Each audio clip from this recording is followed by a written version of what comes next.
Oil का विशाल भंडार है और वो देश दूसरों को ऑयल सप्लाई करते भी हैं। यूरोप की बात करें तो रूस यूक्रेन जंग में पहले रूस इसके देशों के लिए सबसे बड़ा ऑयल सप्लायर हुआ करता था, लेकिन जंग शुरू होने के बाद यूरोपियन यूनियन ने रूस पर प्रतिबंध लगा दिए। The EU has agreed to hit Russia with a new package of sanctions. जिसके कारण रूस के तेल को यूरोपीय देशों ने खरीदना बंद कर दिया था। फिर उसके बाद यूरोपीय देशों ने अपनी ऑयल डिमांड को पूरा करने के लिए अमेरिका समेत दूसरे देशों पर डिपेंड हो गए और अब भारत यूरोप के लिए सबसे बड़ा ऑयल सप्लायर बन चुका है। जी हाँ दोस्तों, भारत के लिए नहीं है, पूरे वर्ल्ड के लिए ही एक हिस्टोरिकल रिकॉर्ड है कि भारत से पूरा यूरोप इतने बड़े अमाउंट में तेल खरीद रहा है। आखिर ये कैसे पॉसिबल हो पाया कि जो देश अपने लगभग 85% ऑयल के लिए दूसरे कंट्रीज पर डिपेंड है, वह दूसरे को ऑयल की सप्लाई कर रहा हो। बड़ी इंटरेस्टिंग स्टोरी है दोस्तों, समझेंगे इस वीडियो में और साथ ही ये भी बताएंगे कि हमारे देश के लिए कितनी बड़ी उपलब्धि बन चुकी है। दोस्तों, तेल पर लोगों की निर्भरता कितनी है इसे शायद बताने की जरूरत नहीं है। घर से लेकर इंडस्ट्रीज तक और ट्रांसपोर्टेशन से लेकर इलेक्ट्रिक पावर जनरेशन तक हर जगह ऑयल की जरूरत पड़ती है। बिना ऑयल के किसी देश के विकास के बारे में सोचना भी शायद आज के टाइम पे एक गुनाह जैसा है। जैसे कि हमने आपको पहले ही बताया कि भारत अपने तेल की जरूरतों को दो तरीकों से पूरा करता है। एक तो यह करीब 85% क्रूड ऑयल को दूसरे देशों से इंपोर्ट करता है और बाकी का 15% भारत अपने ऑयल रिजर्व से एक्सप्लोर करता है।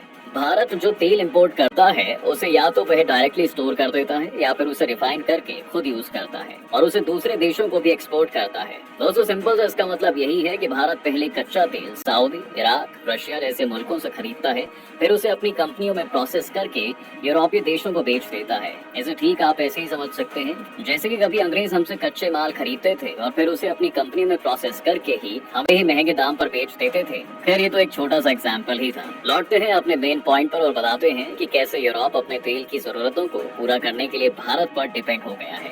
तो दोस्तों, इस कहानी की शुरुआत होती है रूस यूक्रेन जंग के साथ। जब फरवरी 2022 में रूस ने यूक्रेन पर हमला कर दिया था तो यूरोप के दूसरे देशों ने रूस के उस एक्शन का विरोध करने के लिए रूस पर कई सैंक्शंस यानी प्रतिबंध लगा दिए।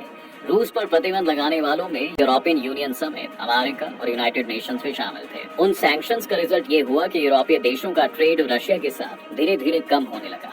आपको बता दें कि रूस यूक्रेन जंग से पहले रूस और यूरोपीय देशों के बीच कई चीजों का ट्रेड होता था, जिसमें से क्रूड ऑयल का ट्रेड सबसे इम्पोर्टेंट माना जाता था। लेकिन प्रतिबंध लगने से इन देशों ने रूस से ऑयल खरीदना बंद कर दिया है। लेकिन जंग शुरू होने से पहले की बात करें तो रशिया यूरोप का सबसे बड़ा ऑयल सप्लायर था।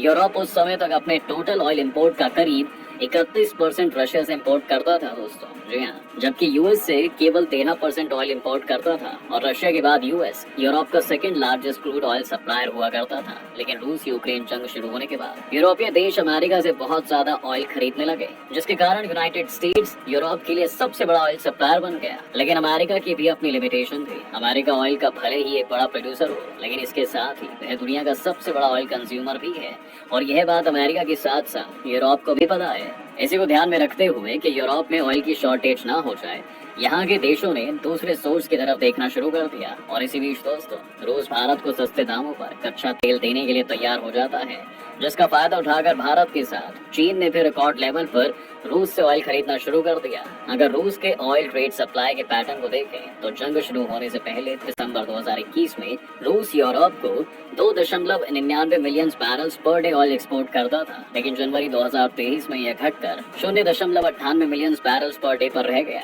वहीं पर एशिया और रशिया के बीच के ग्राफ को देखें तो इसमें आप देख सकते हैं कि फरवरी 2022 में Asia daily 1.27 million barrels oil import करता था, लेकिन जनवरी 2023 में यह डेटा बढ़कर 2.83 मिलियन बैरल्स पर डे हो गया था। जी हाँ, यहाँ पर यूरोप के पास चीन और भारत दोनों ऑप्शन अवेलेबल थे, जिनसे यूरोप रिफाइन किए हुए ऑयल को खरीद सकता था। लेकिन चीन से यूरोप के देश किसी भी तरह का ट्रेड करें अमेरिका को अच्छा नहीं लगता और यूरोप अमेरिका को नाराज भी नहीं कर सकता था और इसलिए इनके लिए भारत बना सबसे अच्छा विकल्प। दोस्तों, भारत को भी इससे काफी बेनिफिट होता, इसलिए भारत ने भी यूरोप को रिफाइंड ऑयल एक्सपोर्ट करने में काफी दिलचस्पी दिखाई और इस तरह से भारत बन गया यूरोप के लिए सबसे बड़ा रिफाइंड ऑयल सप्लायर। केपलर के डेटा के मुताबिक यूरोप ने अप्रैल 2023 में भारत से हर दिन औसतन 0.36 मिलियन बैरल से ज्यादा रिफाइंड फ्यूल की खरीद की है। यह अमाउंट सऊदी अरब से किए गए एवरेज इंपोर्ट से कहीं ज्यादा है। रूस से रिकॉर्ड लेवल पर ऑयल इंपोर्ट करने के कारण भारत के पास कच्चे तेल का इस वक्त विशाल भंडार हो चुका है। आपको बता दें कि मार्च 2023 में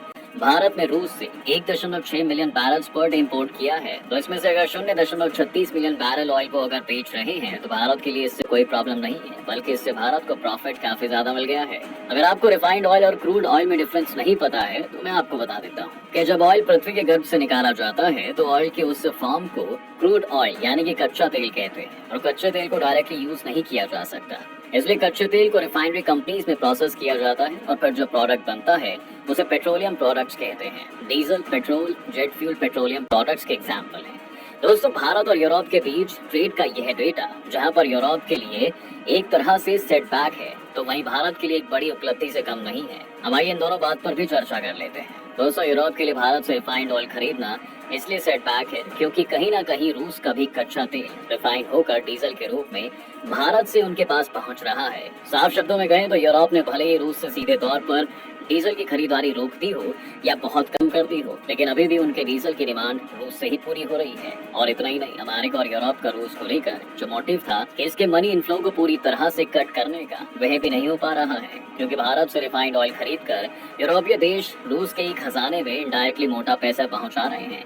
इसके साथ ही पश्चिमी देशों के लिए इस ट्रेड से एक और झटका लगा है। आपको याद होगा कि जब यूरोप और अमेरिका के प्रतिबंध के बावजूद भारत ने रूस से तेल खरीदना जारी रखा तो यही यूरोपीय देश भारत को क्रिटिसाइज कर रहे थे, और इस तरह से भारत रूस को यूक्रेन पर हमला करने के लिए अपना समर्थन दे रहा है और उसकी इकोनॉमिक कंडीशन को बढ़ा रहा है। जी हाँ, जिससे रूस को जंग लड़ने के लिए और बल मिल रहा है। लेकिन अब यही काम यूरोप भी कर रहा है दोस्तों, वह भी भारत से रिफाइंड ऑयल खरीद कर रूस की मदद ही कर रहा है। भारत और यूरोप के इस एक्शन में डिफरेंस सिर्फ इतना सा हो जाता है कि भारत डायरेक्टली रशिया को पैसा देता है और यूरोप भारत के थ्रू रशिया को पैसा दे रहा है। अब दोस्तों, भारत के नजरिए से भी इस ट्रेड के बदलाव को समझ लेते हैं कि इससे भारत को कितना बड़ा फायदा हो रहा है। वैसे हम ऐसे समझते हैं कि 2020 से 21 में भारत ने यूरोप को 41 बिलियन डॉलर का सामान एक्सपोर्ट किया था, जबकि 40 बिलियन डॉलर का सामान यूरोप से इंपोर्ट किया गया था। वहीं अप्रैल 2022 से फरवरी 2023 के बीच भारत ने यूरोप को 67 बिलियन डॉलर का सामान बेचा था, जबकि मात्र 54 बिलियन डॉलर का सामान खरीदा था। कहने का मतलब यह है कि 2020 से 21 में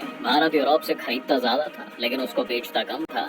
लेकिन 2022 से 23 में रिफाइंड ऑयल एक्सपोर्ट के कारण यह डेटा पूरी तरह से बदल गया और भारत ट्रेड डेफिसिट से ट्रेड सरप्लस वाला देश बन गया।